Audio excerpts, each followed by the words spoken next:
Bienvenidos a NanoBreak, un espacio donde acercaremos temas científicos y tecnológicos a la sociedad.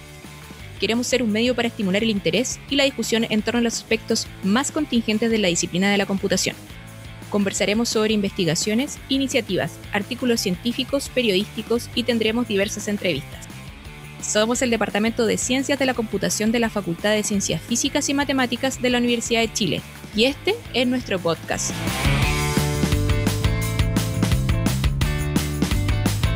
Hola a todos y todas, bienvenidas y bienvenidos al primerísimo programa de NanoBreak. Les habla Karin Riquelme Díaz, yo soy una de las periodistas del DCC y para quienes no me conocen, yo soy la persona que está detrás de las redes sociales.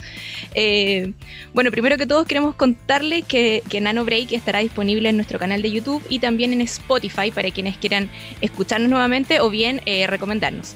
Para comenzar, queremos saludar a nuestra panelista estable, la profesora del DCC, Jocelyn Simmons, quien fue elegida dedocráticamente para que nos acompañe en cada capítulo. No sabemos aún si va a estar sola o acompañada de sus fieles compañeras gatunas, pero bueno, ahí vamos a ir viendo durante el programa. Hola Jocelyn, ¿cómo estás? ¿Cómo va la vida en pandemia? Y bienvenida a nuestro primer capítulo. ¿Qué se siente este estreno? Gracias por la bienvenida. Yo creo que esto va a ser una aventura crear estos podcasts, así que ojalá poder comunicar un poco qué es la computación y qué estamos haciendo nosotros en Chile con respecto a estos temas. Así que para eso es como el propósito de lo que queremos comunicar con este podcast. Por supuesto. Sabemos que hoy nos vas a hablar de dos grandes temas. El primero lo voy a anunciar y vamos a comenzar rapidito. El primero son los neuroderechos. ¿Qué son los neuroderechos? Cuéntanos un poco qué son, por qué es tan importante hablar de este tema hoy día. Cuéntanos un poco, a ver. Ya, los neuroderechos es un tema que surge ahora, en realidad hace un tiempo se viene hablando, pero la verdad es que no es un tema muy bien definido, no es muy claro qué nos referimos por los neuroderechos. En Chile se está avanzando bastante con plantear legislación acerca de los neuroderechos, pero como les digo, no todo el mundo entiende qué son y para qué sirven y si en realidad son distintos los derechos que ya tenemos, ¿ya? Entonces, para ponerlo en términos un poco más simples, lo que busca los neuroderechos es establecer como las garantías que tenemos nosotros sobre, por ejemplo, que alguna persona con algún dispositivo, por ejemplo, tome un scan de nuestras ondas cerebrales y, por ejemplo, pueda de alguna manera tratar de leernos los pensamientos, ¿ya? Porque sabemos que hay avances con respecto a, por ejemplo, todo lo que es tecnología en este aspecto de, por ejemplo, control de prótesis mediante la mente y cosas como eso. El problema aquí es que en realidad la gran duda es si estos son derechos verdaderamente nuevos y hay que definir estos nuevos derechos o si caen dentro de los derechos que ya tenemos como humanos, que por ejemplo son el derecho a la privacidad y a nuestra integridad física. Entonces, esa es la discusión que se está dando en torno a este tema en este minuto. O sea, si son derechos nuevos o si ya están dentro de los derechos existentes y deberían tener las mismas coberturas que ya tienen nuestros derechos actuales.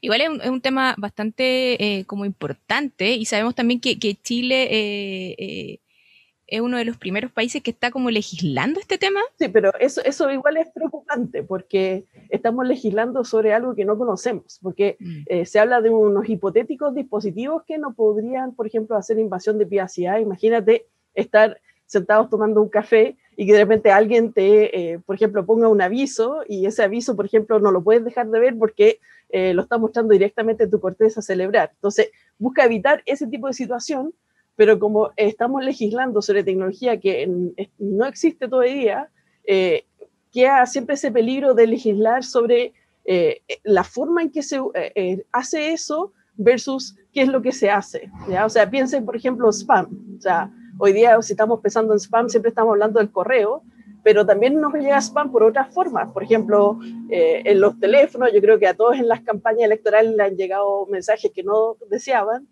también por correo físico.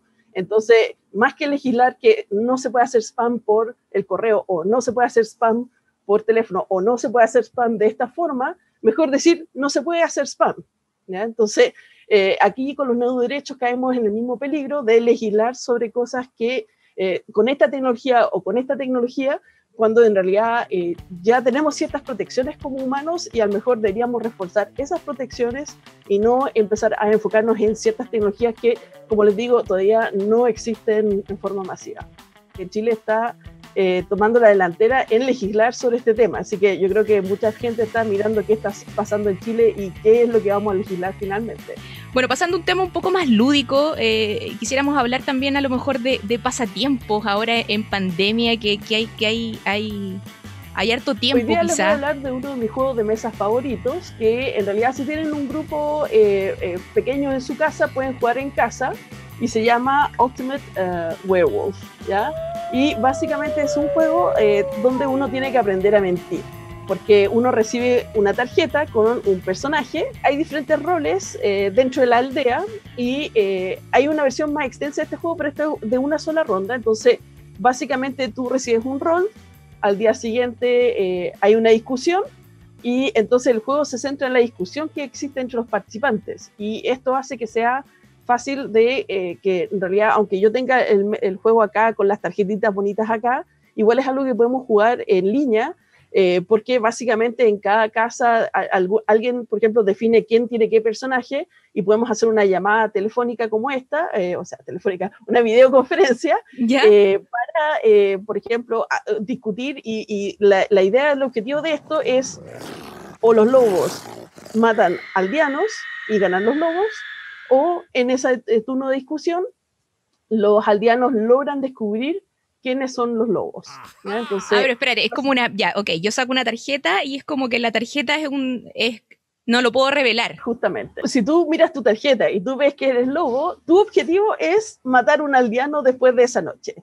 Y la discusión. Y mientras que los aldeanos ven que, bueno, yo soy aldeano o algún otro rol que puede ayudar a los aldeanos, pero no le puedo contar al resto de la gente que soy eso, porque si no los lobos me van a matar a mí, pero tenemos que lograr convencernos entre todos de quién es posiblemente un lobo y matarlo o matarla, para así ganar como aldeanos porque mataron a alguno de los hombres lobo.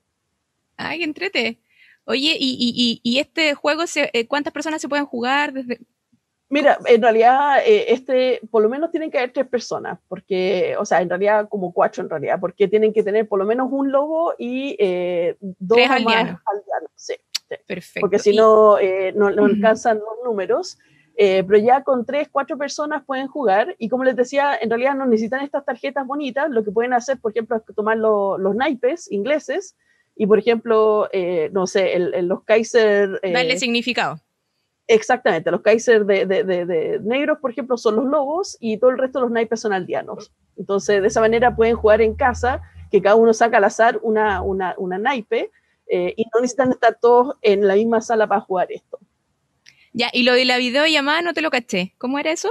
Es que hay que discutir. Es decir, en realidad este juego, una vez que definiste los personajes, tienen que discutir y decidir a quién van a matar. Y si matan un lobo, ganan los aldeanos, y si matan un aldeano, ganan los lobos. Así bueno, que eso, vamos a tener que descubrir entonces el juego y estudiarlo un poco más, y en una de esas quizás en algún momento, ojalá no tan lejano, podamos vernos y me enseñes a jugar este juego que se ve bastante entretenido. Así que ojalá podamos interactuar face to face algún día, no tan lejano. Ojalá. Bueno, Jocelyn, muchas gracias por estar hoy día en Nano Break. Ya nos veremos en el próximo capítulo sin duda. Y pucha, a cuidarse. Ojalá nos veamos, como te decía adelante, en un futuro no tan lejano. Así que muchas gracias, Jocelyn, y estamos en contacto. Cuídate. Estamos. Chau. Chao. Bueno, continuando con nuestro programa, les contamos que en cada capítulo de Nano Break tendremos un tema central, y como comenzamos hoy día esta aventura, queremos iniciarla conversando sobre computación, que finalmente es el tema que a nosotros nos mueve como departamento. Queremos conversar un poco sobre sus orígenes, su evolución en el tiempo y, por supuesto, cuál es el futuro de esta ciencia. Bueno, como todos saben, la computación está en todos lados, pero muchos no saben cómo y cuándo nació, por lo que queremos realizar un pequeñísimo repaso de los pioneros de esta disciplina. y partimos contándoles un poco sobre Alan Turing, quien es considerado uno de los padres de la ciencia de la computación y precursor de la informática moderna. En 1950 propone un test para saber si una máquina exhibe un comportamiento inteligente y además es famoso por descifrar Enigma, el código secreto utilizado en el ejército alemán en la Segunda Guerra Mundial, contribuyendo de esta forma a terminar dicha guerra, por supuesto, y también a salvar muchas vidas. Tampoco podemos dejar afuera a Grace Hopper, una científica de la computación y militar estadounidense, nacida en 1906, y quien entre la década de los 50 y los 60 desarrolló el primer compilador para un lenguaje de programación. Pero si vamos más atrás en el tiempo, tenemos que mencionar a Ada Lovelace, nacida en 1815 y es considerada la primera mujer programadora de la historia. La matemática y pionera de la informática programa el primer algoritmo destinado a ser procesado por una máquina. Ahora, un poco en nuestro país no podemos dejar de mencionar que a lo largo de la existencia, el DCC de la Universidad de Chile se ha mantenido involucrado en el desarrollo del país. Desde nuestro departamento se envió el primer email entre universidades, surge el .cl y también se crea el primer sitio web con información sobre Chile. Esto por destacar algunos de los hitos importantes en los cuales ha estado involucrado el departamento. Quien estuvo detrás de alguno de estos proyectos y quien quizás nunca pensó la historia que iba a ser, es quien hoy tenemos como primer invitado y, por qué no decirlo, uno de los padres de la computación en Chile. Hablamos de José Miguel Piquer, más conocido como Jo, quien protagonizó, como dije anteriormente, algunos de estos hitos y quien, sin duda, fueron muy importantes para el desarrollo del país y quien hoy es vicerrector de Tecnologías de la Información de la Universidad de Chile. Hola Jo, ¿cómo estás? ¿Cómo va la vida en pandemia y cómo va este encierro eterno? Hola Karin, gracias por la invitación hoy día. Sí, mira, no, como siempre pasan estas cosas, estamos todos un poco bipolares y de repente más contentos, de repente más deprimidos, pero la verdad es que no puedo quejarme, las cosas no han ido mal dentro de todo lo que podría ser, ¿no? Y viendo lo mal que de repente lo pasa a la gente alrededor de uno, la verdad es que uno no tiene mucho que quejarse. Cuéntanos, por favor, ¿qué es la computación? Hoy es un término súper amplio. ¿Cómo lo podemos acotar un poco? ¿Cómo podemos explicar los alcances de esta disciplina? Cuéntanos un poco. Sí, mira, tú tienes toda la razón que a esta altura es más difícil de definir que lo que era en los años 80 cuando yo la conocí, digamos, ¿eh? De alguna forma está tan presente en todas partes y involucra tanto lo que hacemos en nuestra vida cotidiana que es como difícil decir, ok, pero ¿qué es? ¿Qué define lo que es un computador o no, etcétera, ¿no? Yo pienso, como pensando en tu introducción, ¿no? Y en lo que comentabas de Ada Lovelace, en el fondo, yo creo que la computación se basa en esa idea del algoritmo, ¿no? De escribir un programa que después una máquina va implementando. O sea, en el fondo, incluso... No sé si los auditores alguna vez han visto, existían estos autopianos en los viejos tiempos que eran unos pianos que tocaban solo y tú les ponías unos papeles, unos rollos de papel con hoyitos y los hoyitos indicaban qué tecla tenía que tocar el piano en ese minuto y esto giraba a una cierta velocidad y eso permitía entonces que el piano tocara una cosa maravillosa solo, digamos. Y eso es claramente un programa, ¿te fijas? O sea, en el fondo es un programa musical, pero eso es exactamente, de alguna forma ese piano es como un piano programable, ¿no? De alguna forma eso ya es un cómputo. Entonces, en el fondo, mi impresión es que mi definición sería esa, que en el fondo toda máquina que ejecuta código escrito por un ser humano, este concepto de máquina programable, yo creo que es lo que está en el corazón de la computación.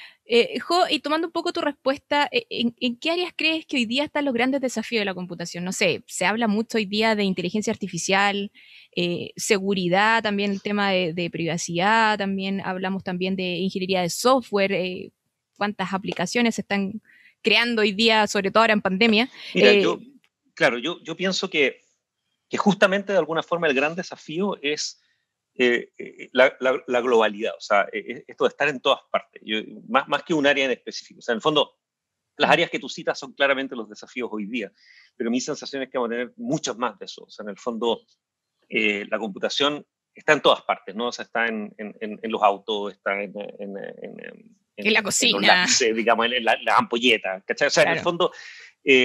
está en todos lados el software y estos sistemas y nuestro gran desafío, yo siento como área, digamos, es entender cómo vamos a manejar eso, o sea, cómo vamos a interconectar estas cosas de modo de poder mantenerlas. No podemos estar haciendo actualizaciones de software y que la casa te esté preguntando si se puede actualizar ahora, ¿no? Todo el tiempo. Pensándolo, esto es primicia, no lo he dicho nunca y lo acabo de pensar y es buena idea. Yo creo que el gran desafío de la computación es aprender a convivir con los seres humanos. Mira. y es un enorme desafío. Es un enorme desafío sí. porque nosotros pensamos en los programas como una pequeña pieza que hacía algo a petición de un ser humano. Imagínate una planilla Excel, por decirte una cosa así, que es algo que todos hemos enfrentado alguna vez. Ese es el programa clásico de software para los viejos, digamos, de nuestra época. Entonces tú hacías un programa que hacía una cosa, interactuaba con un ser humano. El problema hoy día es que el software que corre en tu aspiradora, por ejemplo, ¿no es cierto? En tu auto, etcétera, no es simple lo que no está haciendo una sola cosa, está haciendo un montón de cosas, está interactuando con un montón de pedazos mecánicos, digamos, de tu aparato, más todo lo que hay alrededor, las sillas, las mesas, los seres humanos, y insertar eso en nuestra vida cotidiana en buena forma, de modo que sea una ayuda, que nos ayude a ser mejores seres humanos, si tú quieres, ¿no? No tenemos idea cómo hacerlo. Es todavía un paso que no tenemos una buena definición de cómo hacemos que los algoritmos convivan con nosotros en una forma creativa y positiva. Complicado. Y tomando un poco esta respuesta tuya también, ¿dónde están los grandes desafíos de la enseñanza de la computación? Porque, claro, si estamos hablando un poco de los límites, yo me pongo a pensar, por ejemplo, en mis hijos y digo, chuta, ¿hasta dónde le doy el pie para que pueda ocupar la tecnología? Porque él está recién empezando, mi hijo tiene 6 años, o sea, 5, perdón, lo estoy adelantando, y hasta qué límite. Yo en este momento ocupo la tecnología y en su momento nunca pensé a lo mejor tener un celular que lo pueda tener en el bolsillo y en el cual me comunico muy rápidamente con muchas personas. Mira, tiene muchos niveles tu pregunta. A nivel del uso, por ejemplo, ¿a qué edad pasarle un celular a un niño, etcétera? Esas son preguntas que no tenemos bien resueltas hoy día. Existe una especie de consenso de que no pareciera ser buena idea pasarle celulares a los niños demasiado pequeños, porque como que causa demasiado interés y demasiada atracción. Y el niño está en un momento en que está aprendiendo a interactuar con su medio, ¿no? Entonces, que su medio sea siempre una pantalla. Pero por ejemplo ahora en este tema de pandemia están todos los niños insertos en este tema de pantalla. Entonces, como que igual es difícil. Es una pregunta, ¿cómo van a quedar después de esto, no? ¿Cómo van a quedar después de esto? Y más allá de eso también, ¿cómo va a ser la enseñanza el día de mañana en cuanto a la computación? Porque si tú me decís como que ya, no sé, en la enseñanza media es súper importante, yo me imagino que en la enseñanza básica ya es muy importante incorporar un tema de pensamiento computacional. Sí. Así es. ¿Cachai? Así entonces, sí. Yo por eso te digo que en el fondo, o sea, una cosa es cómo manejáis la tecnología como en tu casa y en tu vida cotidiana. Porque obvio que en un minuto, eso de las guaguas, después, en algún minuto al niño o al adolescente tienes que insertarlo, digamos, en la tecnología y pasarle un dispositivo, ¿no? Pero el control del manejo de ese dispositivo en tu casa, no tengo idea cómo se hace. Eso nunca he tenido una respuesta. Yo, en el fondo, yo alcancé a criar a mis hijos en esos modelos donde, no sé, 2 horas de televisión al día, 1 hora de internet, ¿cachai? Porque uno podía como controlar ese tipo de cosas y el resto que salgan a la calle, al patio a jugar, ¿cachai? Claro. Eso como que ya lo perdimos, ¿ya? Porque en el fondo el celular está todo el día con él, está toda la noche con él. Entonces estoy pensando en el adolescente. No, y la televisión también, porque hoy día la televisión trae como para conectarte a YouTube. Exacto. Y está todo, claro.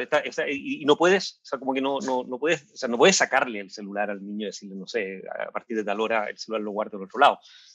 Porque lo desconectas del mundo, lo desconectas de sus amigos, de sus redes. Entonces, incluso de hacer sus tareas, si tú quieres. O sea, está todo mezclado. Entonces, ahí yo de verdad creo que para el padre moderno ese es un gran desafío. Cómo uno controla, digamos, porque ahí está todo. Está lo bueno, está lo malo, está todo. La otra parte de tu pregunta, que es más con la enseñanza, esa es más fácil, creo. Estoy súper de acuerdo contigo, que en el fondo, desde niños y bastante pequeños, ahí efectivamente en la básica, todo, habría que hacer un currículum, si tú quieres, tal como hay de matemáticas, ¿no? Incluso a veces lo pienso como uno les enseña a leer y a escribir. Uno debería enseñarles a pensar y a programar, ¿no? Yo creo que todo niño debiera salir de la educación de colegio sabiendo programar no excelentemente ni maravillosamente, pero sabiendo programar, tal como saben escribir, ¿no? O sea, que tú eres capaz de escribir un informe pequeño y breve y al callo, digamos, y de la misma forma deberías poder programar. Yo creo que eso es claramente esencial. Bueno, continuando un poco, queremos pasar un poco a la historia del DCC y a tu historia, como dije anteriormente, como uno de los padres de la computación en Chile. Y quería dar como unas reseñas un poco. En 1985 se envía el primer email entre universidades, donde participaste con el también profesor del DCC, Patricio Poblete. En 1987 surge el .cl y a partir de ese año el DCC se hace cargo del registro de nombre de dominio.cl. En 1993 surge el primer servidor web de Latinoamérica. En 1994 surge el primer sitio web con información de Chile y el DCC desarrolla e instala en la red de este primer sitio. ¿Cómo fue la experiencia del primer envío del primer correo electrónico? ¿Cómo la recuerdas hoy día? ¿Pensaste en algún momento que harías la historia que hoy día muchas partes están entrevistados de este tema? Y a mí, yo me acuerdo que la primera vez que yo te conocí fue en una entrevista también sobre este mismo tema, del primer email. Seguro. ¿Cómo fue la experiencia? Cuéntame un poco. En algún momento del año pasado te entrevistó incluso Patricio Aceituno sobre este mismo tema. Estabas también con Patricio Poblete. Sí. Y tú en algún momento dijiste que el decano de esa época, que no recuerdo el nombre, te había comentado, pero ¿cómo va a ser esto? Si no tiene sentido que yo me mande un correo con la persona de la oficina al lado. O sea, ¿qué sentido tiene? Y hoy día esto ocurre. ¿Sí? Así es. Yo de mi recuerdo más fuertes de ese momento, este tema como de hacer historia no pasó para nada por nuestra mente, o sea, por mi mente. Pato Poblete opina que él lo tenía un poquito más claro. Yo para mí lo que sí era un hito para nosotros, ¿cachai? Como para mí era como el poder, era un mundo muy distinto, donde incluso esto que los computadores conversaran entre sí, o sea, la idea de hacer una red de computadores era algo muy, muy, muy raro, ¿ya? O sea, los computadores en esa época eran computadores autocontenidos, digamos, donde tú te conectabas, corrías cosas y después imprimías y después te ibas, ¿no? Y gigantes también. En general eran grandes, habían versiones, de hecho, en el que mandamos el primer mail para nosotros era un computador mínimo, digamos, de tamaño, que en el fondo es como parecía esas torres, como esos PCs tipo torre grande que tienen los gamers, ¿no es cierto? Que son como PCs, pero como grandotes, digamos, ¿no? Eran como ese estilo, y entonces para nosotros eso era increíble, digamos, un computador súper pequeño y poderoso y qué sé yo. Entonces, el poder interconectar este computador que estaba acá en el DCC, en la U, con el otro computador que era igual, que estaba en la USACH ahí, donde hoy día está el planetario, ¿cierto? La misma Universidad de Santiago actual, y poder como que hacer que ellos conversaran. O sea, ese para mí era el concepto como central, o sea, que mi computador se conectara con el de allá, hablaran algo, intercambiaran algo, para mí era maravilloso, o sea, era como un hito importante, ¿cachai? No era algo normal, ¿no? Más allá de que fuera un mail o fuera lo que fuera, o sea, pero para mí, lo que a mí me hizo sentir así emoción en ese minuto fue eso de lograr que el computador, o sea, Pato escribió el mail, ¿no es cierto? Y lo dijo send, ya. Entonces, ahí teníamos que hacer un sistema para que ese mail que está como esperando irse, si tú quieres, en el computador nuestro, llamara por teléfono, se conectara con estos modems, qué sé yo, que lo que la gente conoció también para entrar a Internet, y de ahí se transmitiera. Y todo eso tú lo podías ver, ¿no es cierto? Porque tú estabas mirando, todo era lentísimo todo esto. Eso te iba a preguntar, esto no está en pauta, pero ¿cuánto se demoró entre que salió y que llegó? Eso es un buen rato, porque en el fondo eran modems súper lentos, eran modems, hoy día, piensa que, o sea, hoy día nuestras conexiones, digamos, normales de las casas son decenas de megabits por segundo. Estos computadores eran de 300 bits, ¿no? O sea, por segundo. O sea, esta cuestión andaba a unas velocidades espantosas, era como una velocidad impresora, más o menos, si tú quieres imaginarte. O sea, impresoras así que escribían, no de impresora actual, porque impresoras que escribían letra por letra. Entonces, la verdad es que tú prácticamente podías ver cómo iban saliendo los caracteres más o menos hacia al otro lado. Así que sí, pues esto, o sea, desde que Pato dijo send hasta que esto se llamó, y de hecho cortó el teléfono, el computador, y nosotros llamamos por teléfono de verdad ahora al otro lado para preguntarle al tipo, porque tampoco había celulares, seguíamos por el teléfono fijo, digamos, para preguntarle si de verdad había llegado, porque nosotros lo vimos acá, pero nunca supimos. Entonces, claro, y el todo ese mensaje proceso, decía, si llega este mensaje, abramos una botella de champán, que por supuesto nunca abrieron, por lo que supe. que nunca abrimos y que, claro, y que para que, claro, y que demuestra varias cosas ese mensaje, ¿eh? Porque en el fondo, claramente, demasiada esperanza de que llegara no teníamos. Y por otro lado, la creatividad de Pato Bolet, el que siempre escribe esas cosas. A todo esto, hay literatura que uno puede mirar ahí de, por ejemplo, cuál fue el primer mensaje que envió en código Morse, cuál fue el primer mensaje en la radio que envió Marconi cuando trataba de transmitir por ondas de radio, y qué sé yo, y son todos mucho peores que este, ¿eh? Eran malos, o sea, hay desde 1, 2, 3 probando. Ah, sí, también escuché esa parte en la entrevista o sea, de Patricio Aceituno. Son horribles los mensajes, así que nuestro mensaje por lo menos va a pasar a la historia como el más interesante. Sí. Y entonces, claro, todo esto de haber tomado unos 10 minutos entre que armamos todo el esquema, ¿no? Y un mensaje, claro, de 2 líneas. Por eso yo siento en general que yo no tenía una conciencia muy alta de la importancia de esto. De hecho, si lo hubiéramos tenido, habríamos tomado una foto, habríamos registrado. Ni siquiera sabemos exactamente el día en que esto ocurrió. O sea, el año está. El año está, hasta ahí llegamos. Pero realmente teníamos muy poca conciencia de que esto era algo tan importante, ¿no? Yo lo sentía como algo importante para mí. O sea, para mí fue muy importante, pero nunca pensé que fuera un hito, digamos, que iba a ser importante para las efemérides, digamos. Claro. Nacionales. Sí. Bueno, y también soñaste en algún momento en la realidad que hoy día tenemos cuando te conectaste a internet. Por ejemplo, hoy día la gente se conecta con múltiples dispositivos, el teléfono, la realidad que vemos hoy día para conectarnos a internet, porque yo me acuerdo que en mi época, voy a mostrar el carnet, pero en mi época uno se conectaba y escuchábamos un ruido como bueno, Víctor, nuestro técnico, va a poner ahí el ruido y el ruido del fondo, claro, y por supuesto, a ver, ahí está el ruido, y finalmente uno levantaba el teléfono y la conexión se cortaba, po. Entonces quedaba la embarrada, por supuesto, si estabas bajando algo, se iba a las pailas, todo esto. ¿Pensaste en algún momento que íbamos a tener la conectividad que tenemos hoy día cuando se conectaron la primera vez a internet? Yo te diría, no, al principio no. Yo siempre pensé en un inicio, durante todo el periodo experimental, si tú quieres, de Internet, que probablemente fue todos los 90 más o menos, nosotros sentíamos, hasta mediados de los 90, te diría yo, más o menos hasta mediados de los 90, yo por lo menos personalmente siempre sentí que Internet era como una red de laboratorios de investigación, ¿sabes? O sea, que en el fondo yo pensé que Internet iba a interconectar todas las universidades del mundo, ¿sabes? Ese era un poco el sueño, pero no visualicé que Internet se fuera a transformar en la tecnología que iba a interconectar a todas las personas. Sí, por supuesto, pensábamos que iba a haber alguna tecnología que iba a hacer eso, pero en general eran como otras tecnologías. Internet no nació solo, nosotros competíamos con otras tecnologías. Las telefónicas, por ejemplo, tenían sus propias tecnologías comerciales que trataban de impulsar. Habían competidores, si tú quieres. IBM tenía su propia tecnología. Digital, que era el otro sistema grande en la época, tenía su propia tecnología. Entonces, Internet era, para mí, era la red de los académicos, era la red como de las universidades. Así nació y ese era nuestro objetivo, era estar interconectado en esa red.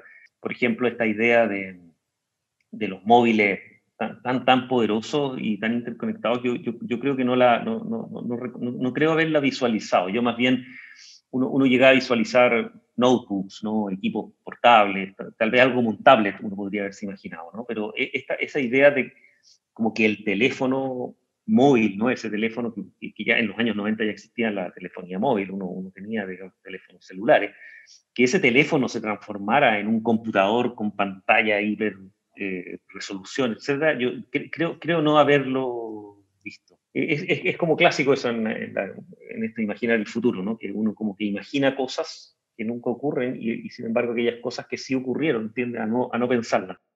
Ahora un poco más en la actualidad, ya para ir como cerrando, ¿qué importancia tiene la creación de la Vicerrectoría de las Tecnologías de la Información, la importancia para la Universidad de Chile como pionera en el desarrollo de la computación en nuestro país? ¿Qué importancia tiene esta creación donde, por supuesto, eres vicerrector? Sí, mira, lo que estamos tratando de demostrar un punto, si tú quieres, porque que claramente yo creo que todavía tenemos que demostrarlo de alguna forma, pero el objetivo es lograr ese punto, es que básicamente las tecnologías se han vuelto algo tan fundamental en toda organización y en nuestra vida cotidiana también, digamos, que el esquema tradicional nuestro era que la estrategia, la visión política, si tú quieres, del futuro, imagínate como la universidad, donde se piensa qué va a ser el futuro de la Universidad de Chile. Eso es tomado entre los vicerrectores de las distintas áreas, el rector, etcétera, los académicos, etcétera. Y entonces tú decías, ya, entonces para hacer eso vamos a implementar un sistema de docencia online, no sé, imagínate un curso, por ejemplo, cosas así. Y entonces tú armabas un equipo tecnológico, digamos, y tenías un gran profesional a cargo, etc. Y decía, mira, esto es lo que yo quiero.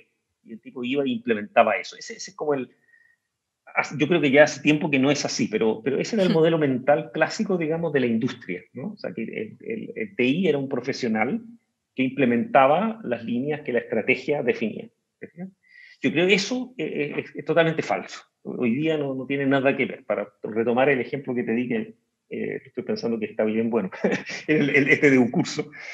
Un curso, por ejemplo, que es la plataforma que toda la Universidad de Chile utiliza hoy día para interactuar entre alumnos y profesores, etcétera, nunca fue pensado así como yo te dije.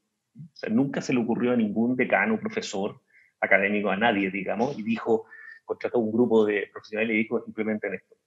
Un curso nació del mismo equipo que todavía hoy día lo mantiene, por lo demás. Eran estudiantes en esa época, y empezaron a pensar que necesitaban herramientas que nosotros como universidad no les dábamos, y empezaron a implementarla ellos mismos, para ellos mismos, ¿no? Entonces empezaron a hacer un horario automático que permitía organizar tu horario y te recomendaba secciones y cursos según los horarios que tú querías llenar, etcétera. Te permitía algo que nosotros no sabíamos hacer. O sea, en el fondo implementaron ellos mismos su solución. Y fue tan buena que la fueron a mostrar a la universidad, y la universidad les dijo, sí, bueno, entonces podríamos desarrollar esta otra cosa, y costó muchos años que la universidad aceptara que esta plataforma era en realidad una plataforma útil, importante, y se transformara, si tú quieres, en una plataforma institucional. Esa especie, en el fondo lo que ellos hicieron fue hackear el sistema, si quieres. O sea, en el fondo crearon una solución, de hecho usaban datos del sistema con una cuenta, y ellos mismos, digamos, que no estaba hecha para hacer eso, y por lo tanto, por ejemplo, para tomar el horario de un alumno, tenían que impersonar al alumno y conectarse con su usuario y su clave, ¿te fijas? Para poder ver sus posibilidades, etc. Entonces, de alguna forma estaban como hackeando, haciendo que el sistema hiciera cosas para las cuales no estaba pensado. De hecho, la anécdota era que el director de la escuela de la época, digamos, los mandó llamar, y su duda cuando hablaba con ellos era, ok, ¿estos gallos les hago un sumario o los contrato? que es muy clásica, nos pasa mucho eso con los alumnos hackers. Así que este tipo es un delincuente o es un ingeniero seco que me da... Y bueno, su conclusión fue contratarlo, y afortunadamente, porque hoy día tenemos una de las mejores plataformas que hay en el mundo de este tipo de interacciones entre alumnos y profesores, gracias a este mismo equipo de chicos. Entonces, ¿por qué te pongo ese ejemplo? Porque en el fondo no tiene ningún sentido este modelo antiguo de pensar que la estrategia va a idear cosas en que la tecnología los puede ayudar. Eso no ocurre así hoy día, porque la tecnología te permite pensar las cosas de otra forma, te permite hacer cosas que nunca habías hecho. Eso es lo que se suele llamar la transformación digital, que en el fondo transforma tu negocio, transforma tu sociedad, transforma tu persona en función de la tecnología. Entonces, la idea de la universidad es tomar ese desafío, es decir, mira, nos vamos a transformar, vamos a pensar cuál es la universidad digital del futuro, en todos los niveles: investigación, docencia, extensión, pregrado, posgrado, educación continua, en fin. Y para hacer eso necesitamos pensarlo con la estrategia. ¿Te fijas? No es que la estrategia lo piensa sola, que tienes que conocer la tecnología, pero también tienes que conocerla, tienes que mezclar esa visión política estratégica con la visión tecnológica. Y eso es súper difícil. Y por eso yo creo que la creación de la vicerrectoría apunta en esa dirección, porque es poner un académico a cargo del tema tecnológico y pensarlo en conjunto con los otros académicos. Por supuesto que debajo de ese académico está ese profesional y todo ese equipo súper bueno, digamos, para implementar las cosas. Pero necesitáis como el vicerrector es como ese intermediario, ¿no? Es ese personaje que en el fondo hace la traducción entre el mundo computín técnico que nadie entiende y el mundo político, académico, estratégico que los computines tampoco entienden. Y ese diálogo es mucho más difícil de lo que parece. Me imagino que sí. Tú lo piensas en una industria, en una empresa, etc. Es clásico que al director de tecnología no lo entienden, y también es clásico que el director de tecnología encuentra que el gerente general da pura tontería, no se entiende nada el negocio, que eso no es importante. O sea, ese divorcio, que era muy clásico en nuestra área, hay que terminarlo porque ese te va a matar. O sea, una empresa sí va a morir. O sea, una empresa donde la tecnología no dialoga con la estrategia es una empresa condenada a morir. La simple pregunta de ¿qué va a hacer la Universidad de Chile cuando empecemos a volver a los campus, cuando empecemos a abrir? Pero vamos a tener que ir de a poco, la pandemia, o sea, van a haber temas sanitarios que vamos a estar obligados a hacer, ¿no?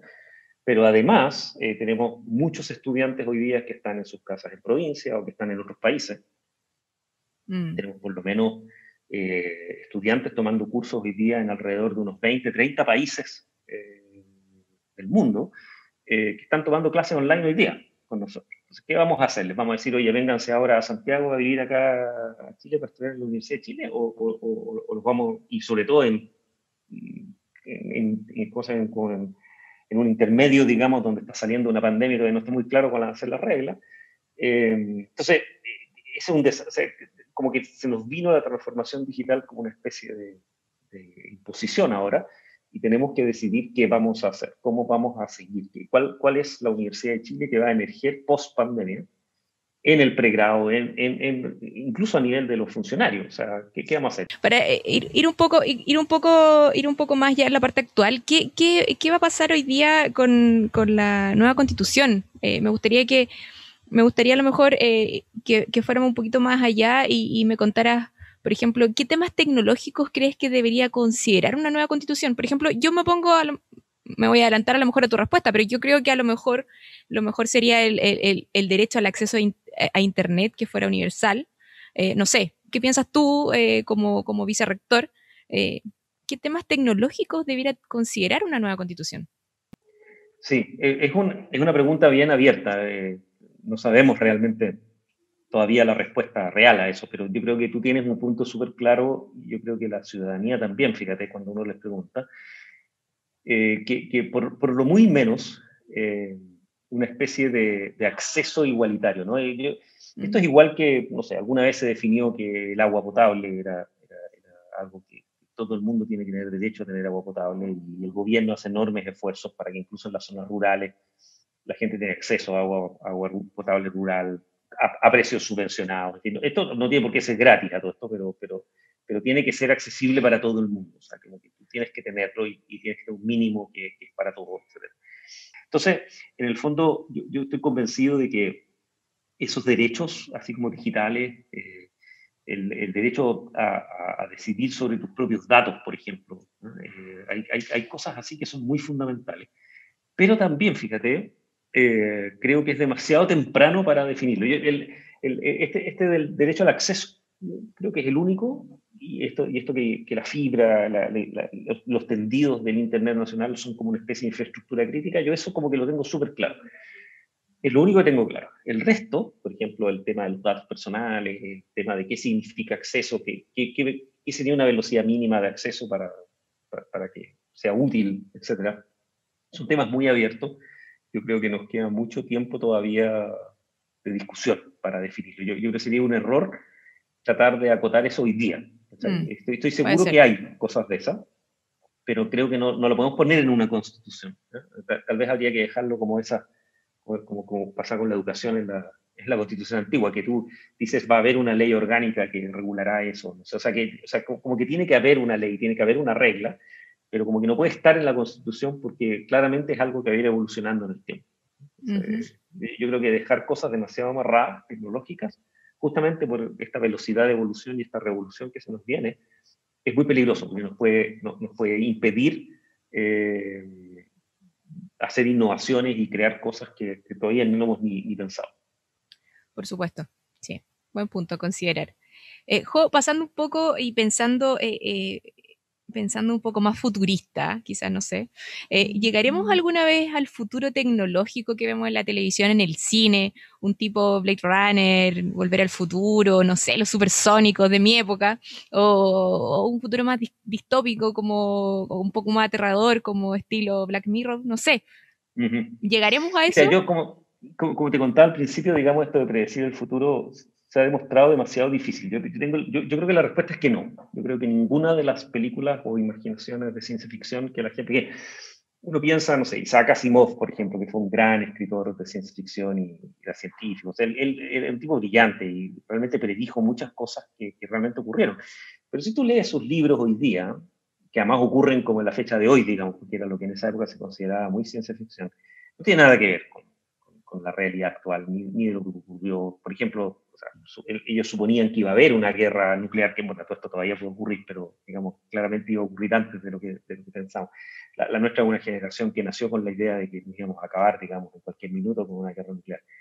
Entonces, el futuro yo creo que va a ser totalmente distinto.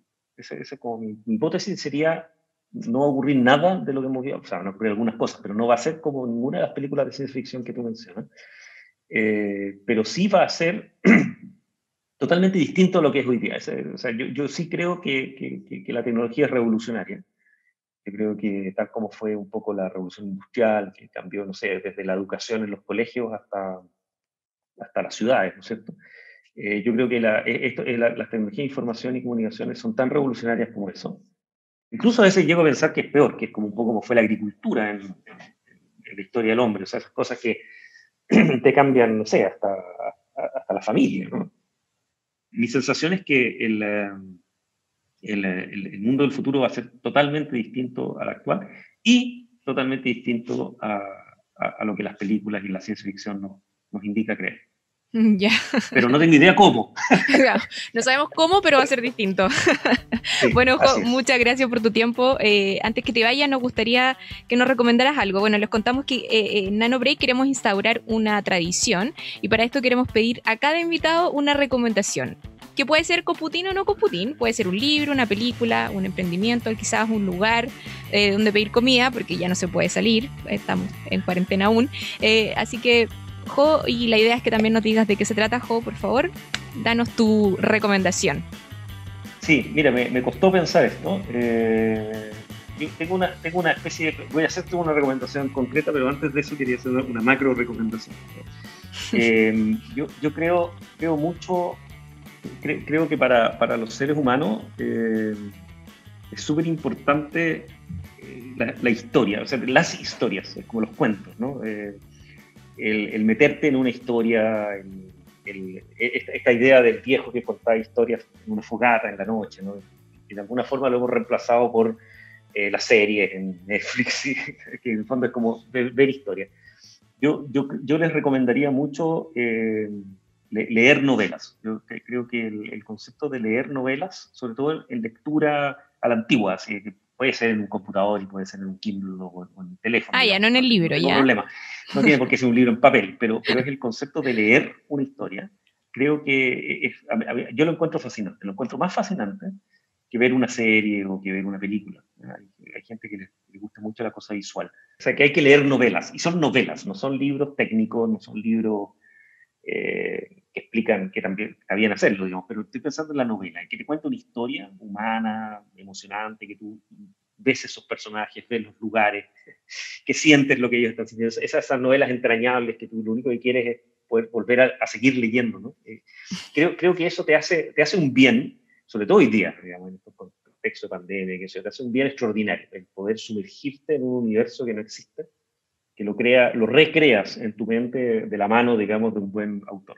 Una que les recomiendo porque tiene que ver con este podcast, con lo que hemos conversado hoy día, me gustó mucho de las últimas que he leído, es de Ian McEwan, que es un escritor británico muy famoso también, ha escrito cosas del cine, o sea, es un viejo novelista también muy famoso, y escribió una novela que yo la encontré muy interesante desde el punto de vista humano, pero también tecnológico, que se llama Máquinas como yo, o Machines Like Me en inglés, que es un poco como esa idea del yo robot de Asimov, pero en versión moderna.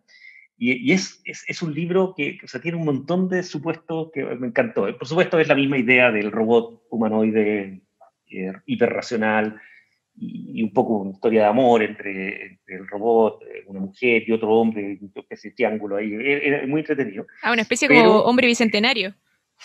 Claro, que tiene toda esa idea un poco del robot, de todos esos cuestionamientos clásicos de máquina, emociones, etc.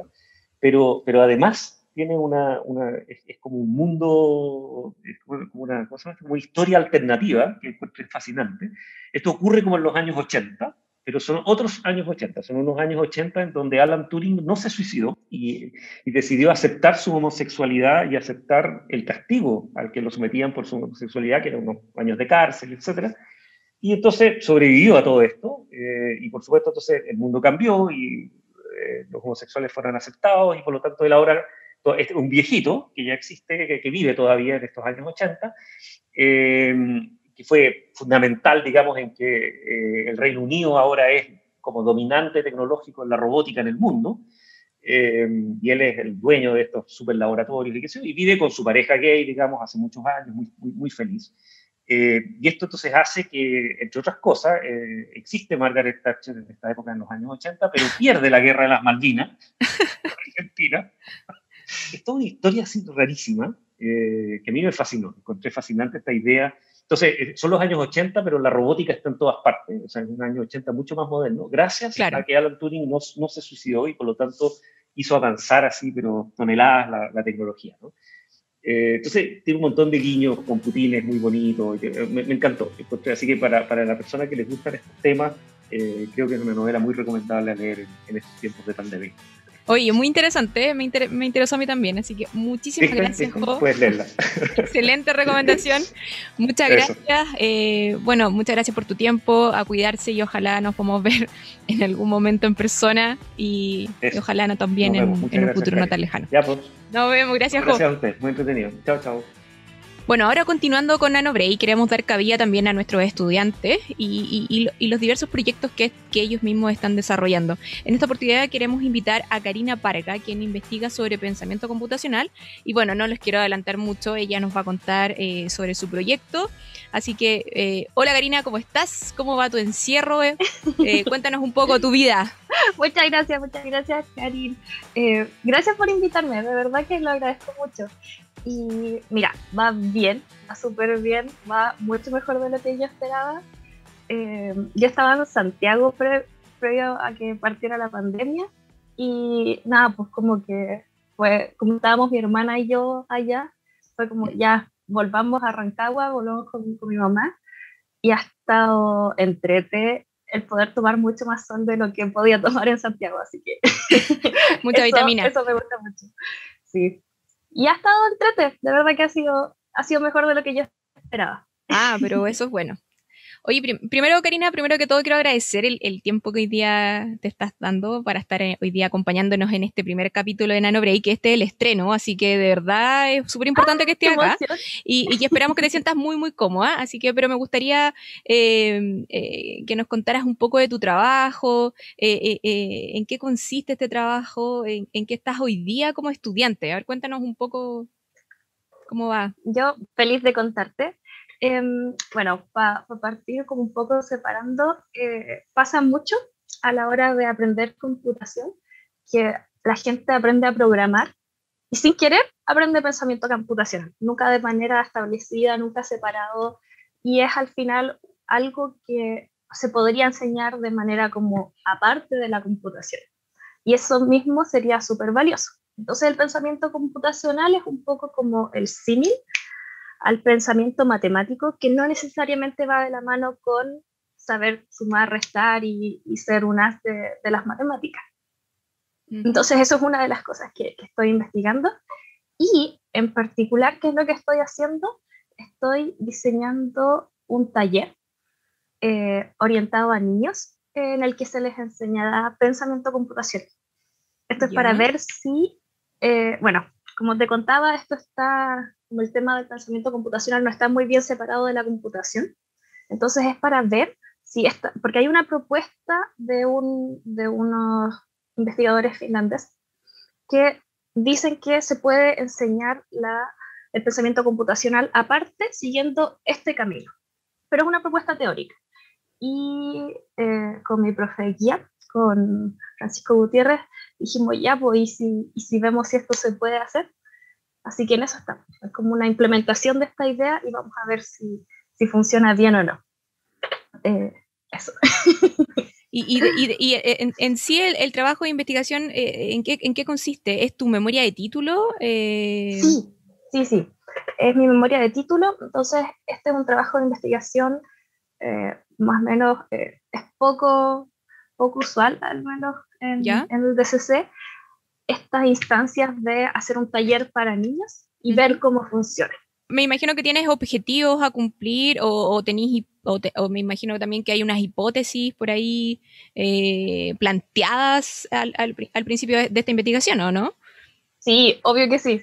Esto tampoco es tan exploratorio. ¿Ya? Nosotros, dado que igual dado que estamos como basados en harta literatura, nosotros estamos seguros que este taller va a funcionar y que los niños van a retener al menos algunos conceptos base de lo que es el pensamiento computacional.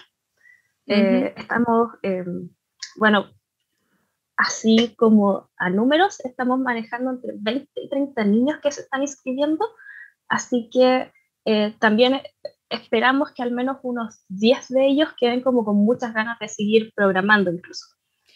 ¿Y este curso para niños está enfocado a niños de qué edad? Esto, más que edad, es de rango de cursos de quinto a séptimo. ¿Quinto a séptimo? Sí, ¿por qué este rango? Porque es en el rango en el cual no son, aún están bastante curiosos y no odian todo el mundo y quieren como, aún no sienten que se las saben todas, así que aún están un poco más con ganas de aprender y que alguien les enseñe. Eso es muy importante. Pero este curso se aleja un poco de lo que en algún momento el departamento estaba implementando, que es Scratch. ¿En qué plataforma? ¿Qué es lo que va...? Ya, esto es la continuación de lo que sería el taller de Scratch, ¿sí? Entonces, ¿Como Arduino? Casi. Es App Inventor, que es un entorno de programación bien parecido a Scratch, pero la gracia es que el producto de esta programación es una aplicación que se puede correr en el celular o en la tablet. Así que es como un punto intermedio, claro. No alcanza a ser, es bastante más interactivo que lo que se podía hacer en Scratch, pero no alcanza a ser un robotito como Arduino derecho. ¿Y qué pueden hacer los niños? ¿Qué podrían llegar a realizar con la realización de este taller? Una aplicación que sea un juego, que sirva para sacar fotos e identificar cosas que ellos pueden ver en pantalla. Sé que la herramienta de App Inventor incluso tiene como algunas aplicaciones de Machine Learning que se le pueden poner por debajo, pero nuestro curso, dado que lo único que planea es llegar hasta la parte de pensamiento computacional, no les vamos a meter tantas herramientas, sino más bien qué cosas se pueden hacer y no todo este arsenal de cosas que se pueden llegar como a programar. Perfecto. Sabemos que hace muchos años estás inmersa en en estos cursos que realiza el departamento de Scratch. O sea, no es primera vez que te vemos como trabajando con niños. Entonces, ¿como qué motivación tienes como para trabajar en este tema? Porque no es primera vez, como repito, no es primera vez que estás, yo creo que fácil unos 3 años, ¿o no, Cari? Sí, de hecho, van a cumplirse un año ya que no hago taller de Scratch, eso me da un poquito de pena. Bueno, pero por pandemia. Pero claro, por pandemia. Así que igual dentro de todo me motiva mucho como el hacer mi piloto de este taller porque voy a volver a trabajar con niños. Y entiendo que igual como en el tema de la computación es un poco raro querer trabajar con niños porque se les ve como, oye, pero no cachan nada y aparte creen que se la saben todas. Pero yo creo que los niños en particular es muy importante que aprendan este tipo de nociones lo antes posible para que sean lo más partícipes de la creación de esta nueva vida digital que estamos como cada día inmersos y sean menos solo consumidores. Entonces, Claro. para mí eso es lo que realmente me motiva como a nivel personal. Y bueno, y también está alineado como con algunos de los objetivos que tiene la ACM, que es como que los niños aprendan desde pequeños como a programar y a entender algunos conceptos de computación. Lo mismo, para que no sean analfabetos digitales. Muchas gracias, Karina, por tu tiempo, pero antes que te vayas, no podemos dejar de lado que nos tienes que hacer una recomendación. Como dije anteriormente, en Nano Break vamos a instaurar una tradición, que es cada persona que entrevistamos nos va a decir nos va a dar una recomendación, que ya puede ser un libro, puede ser algo con Putin, no tan con Putin, puede ser un juego, un pasatiempo, algo para comer, cualquier cosa, y por supuesto que nos cuenten de qué se trata. Así que, Karina, adelante, esperamos tu recomendación. Mi recomendación puede ser un poco golosa, pero Dale. es definitivamente una de las cosas que más me ha gustado de esta pandemia, y son los queques de microondas. Queque de microondas, a ver, ¿qué es eso? Es básicamente una mezcla que haces ¿Ya? en una taza, un menjunje. Pero Hay ¿qué receta, por lleva? si ¿Qué acaso. lleva? ¿Qué lleva? A Hay ver, dale. receta. Lleva primero 12 cucharaditas de leche, Ya, así que vayan anotando. exacto, vamos anotando lápiz y hoja. Entonces lleva 12 cucharaditas de leche, Ya. lleva 1,5 cucharada de aceite, cucharadita de aceite, si no queda muy grasoso. Esto está probado y testeado porque me he hecho muchísimos durante la pandemia. Lleva 1 cucharada grande de chocolate, ¿Ya? 1,5 cucharadas de azúcar. Puede ser stevia, ¿o no? Puede ser stevia, sí, Ya, no hay perfecto. problema con eso. Y de hecho el chocolate yo a veces lo reemplazo con, qué sé yo, con otras cosas, vainilla, Ah, otros saborizantes, pero tengo el cuidado de agregar un poco de avena como para que no quede tan aguado. Y bueno, media ¿Huevo? cucharadita. No lleva huevo, y eso es lo más bacán. ya, a ver, dale. Lleva media cucharadita de polvo de hornear y Ya. 3 cucharadas de harina. Ya. Entonces esta receta, si usas Revolvemos. leche, sí, se revuelve chucu, se lleva 1 minuto y medio al microondas y queda un queque. Oye, mira. Es muy rápido y me ha salvado más de una vez como trabajando en la noche y teniendo hambre, así que eso. Ya, vamos a probar este queque de Karina Vargas. Sin duda, una muy buena recomendación, además que no lleva huevo para los veganos. Sí. Así que nosotros sabemos que en el DCC también hay mucha gente vegana, así que está buena la receta, Karina. Bueno, Cari, muchas gracias por ser parte de este primer capítulo de Nano Break. De verdad te agradecemos mucho tu tiempo y ojalá nos veamos en otra oportunidad contándonos ya de los resultados de tu investigación. ¿Te parece? Sí. Ya, pues, Cari, muchas Muchísimas gracias. Cuídate y que estés muy bien. Cuídate. Chao. Chao. Cuídate también.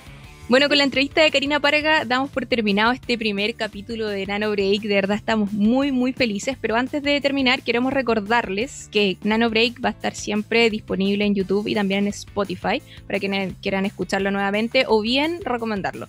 También queremos contarles que como DCC estamos en todas las redes sociales como DCCU Chile, donde podrán conocer todo lo que hacemos como departamento, comentar noticias, saber sobre los proyectos que realizan nuestros académicos y académicas y por supuesto nuestras y nuestros estudiantes. Con esto finalizamos este primer capítulo. Estamos de verdad muy muy felices y por lo mismo los invitamos al próximo capítulo que pronto estaremos anunciando por nuestras redes y sin duda los estaremos esperando. Nano Break, un espacio para todos y todas. Nos vemos. Adiós.